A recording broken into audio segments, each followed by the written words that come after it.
This is the EDIKANI Electric Bike, and the look screams rugged.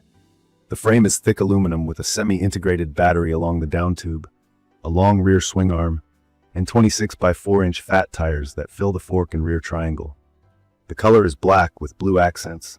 The hydraulic brake lines are neatly routed, and the full suspension setup gives it that big travel stance. In my hands it feels substantial, and on the ground it has that planted power, ready-to-work vibe. From my experience unboxing and setting it up, it arrives about 95% assembled. I mounted the front wheel, handlebar, pedals, and adjusted the fenders and rack. The tools are in the box, which is handy. I still took my time to true the front rotor, check the rear derailleur alignment, torque the stem, and inflate the tires to the right pressure. It's not complicated if you've worked on bikes before, but it does take patience. The packaging did its job, though I still checked for scuffs and made sure the battery locked and unlocked smoothly with the included keys. If you're brand new, I'd plan a slow first setup, or ask a local shop to give it a once-over. Key features that stood out right away are the full suspension, the dual hydraulic disc brakes, and the color LCD. Full suspension means there's a shock up front and a shock in the rear, so the bike soaks up bumps from both ends. The lockout on the fork lets me twist a dial to make the fork firm for smooth roads, so I don't waste energy bobbing while pedaling. The hydraulic brakes use fluid pressure for stopping. They have better feel and power than typical cable brakes, which is important on a fast, heavy e-bike. The display is bright, easy to read in sunlight, and shows speed, battery, trip, and assist level. A small thing I really liked, the phone holder with USB charging on the bars. It kept my phone secure while I used it for maps, and topped the battery off on longer rides. On the road, the motor feels strong. It's rated 1000 watts nominal, with up to 2000 watt peak, and that peak is what you feel when you punch the thumb throttle from a stop. Torque is that immediate shove you get, and this bike delivers it in spades. I'm about average height and weight, and it pulled me quickly up to traffic speed. On flat pavement using pedal assist, I've seen the speedometer touch the mid-30s MPH, and that matches the 35 miles per hour claim when conditions are right. Pedal assist, or pass, means the motor helps only when I'm turning the pedals. Throttle only means I don't need to pedal, I just push the lever. Using low PS levels stretches range. Using throttle heavily burns through it quicker. The battery in my unit is the 19.2 Ah pack, and the listing notes about 840 watt-hours of energy. Think of watt-hours like the size of the gas tank. On mixed terrain, pass 1-2, with me pedaling casually, I logged rides around the 50 to 70 mile mark before I needed to charge. On throttle-heavy rides with hills, I was more in the 25 to 40 mile range. In my opinion, the range is solid for a bike this powerful, and the removable battery is clutch. I liked being able to pull it and charge indoors while leaving the bike in the garage. The fat tires are 4 inches wide, and they change how the bike rides. Lower pressure lets the big volume conform to bumps and sand, which adds comfort and traction. Higher pressure rolls quicker on pavement. On dirt and gravel, the wide contact patch lets the bike float where narrow tires would dig. On sand and snow, they keep momentum and stability. If you're new to fat tires, I'd start around the mid-teens in PSI off-road and mid-20s on pavement, then tune from there. The suspension works well with the tires. I set the fork and rear shock a bit firmer than factory to keep the bike from wallowing when I stand and pedal. The shock-absorbing saddle and the seat post with travel also help on long days.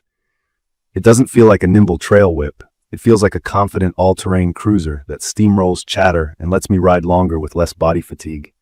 Braking deserves a mention. The dual hydraulic discs have predictable bite.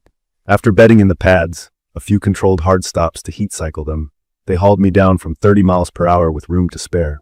Modulation, the ability to feather and fine-tune braking, is good, which matters when you're descending on loose surfaces. The controls are straightforward.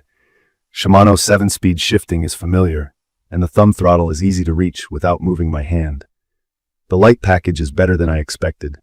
The headlight throws a clean beam, and the rear tail light can change colors and patterns with a button, which is great for visibility. The horn is loud enough to get attention in traffic. The rear cargo rack is stout and makes carrying a bag or small groceries simple. Full fenders do their job in rain and mud. Small details like the kickstand placement, clear of the crank when backpedaling, show that someone thought through daily use.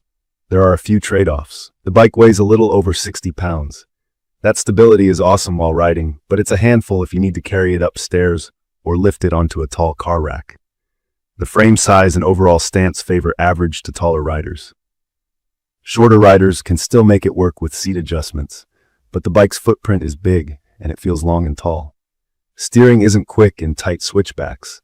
This is more of a powerful explorer than a flickable trail bike. Assembly is approachable, yet not plug and play. I'd schedule time to get everything dialed. From my experience, hill climbing is where this thing shines. I pointed it at steep grades on pavement and loose gravel, and it just motored up without drama. The combination of torque, fat tire grip, and suspension traction control makes it feel like climbing is a non-issue. That said, with any high-speed e-bike, I keep an eye on local rules. Many areas limit throttle speed on shared paths. I set the top speed in the display when I'm riding city trails and open it up only where it's allowed. It's perfect for the rider who wants one machine to commute during the week and explore on weekends. The 330-pound max load, sturdy rack, and long range make it a practical hauler for errands. The power and comfort make rough roads less tiring, so rides that used to feel long now feel easy. If you're coming from a regular mountain bike, this will feel heavier, but it will also make routes that were once too far or too steep feel totally doable. I'd recommend this for adventurous commuters, larger riders who appreciate a solid frame and strong brakes, and anyone who values comfort and traction on mixed terrain. If your routine involves stairs or you need a super light, quick-handling bike for tight single-track, this might not be the best fit. If you want big power, big range, and a ready-to-ride kit with lights, fenders, rack, horn, and display all included, it checks a lot of boxes. In my opinion, the value is strongest in the complete package. You're getting a 1,000-watt motor with 2,000-watt peak punch, a removable high-capacity battery, hydraulic brakes, full suspension with a lockout fork, true fat tires, and a color display with an included phone mount and charging. Those are the things I end up adding to other bikes later. Here, they're already on the bike, and they're matched to the frame. In conclusion, the EDIKANI Electric Bike feels like a confident, power-forward, all-terrain e-bike that trades a bit of agility for stability, speed, and comfort. It's easy to live with day-to-day once you accept the weight, and it's a blast when you open it up on open roads or fire roads. Charging is simple, the range is legit if you use pedal assist, and the brakes and lights make fast riding feel controlled and safe. I've had a lot of fun with it, and I'm planning more mixed surface rides because it makes those long routes feel shorter.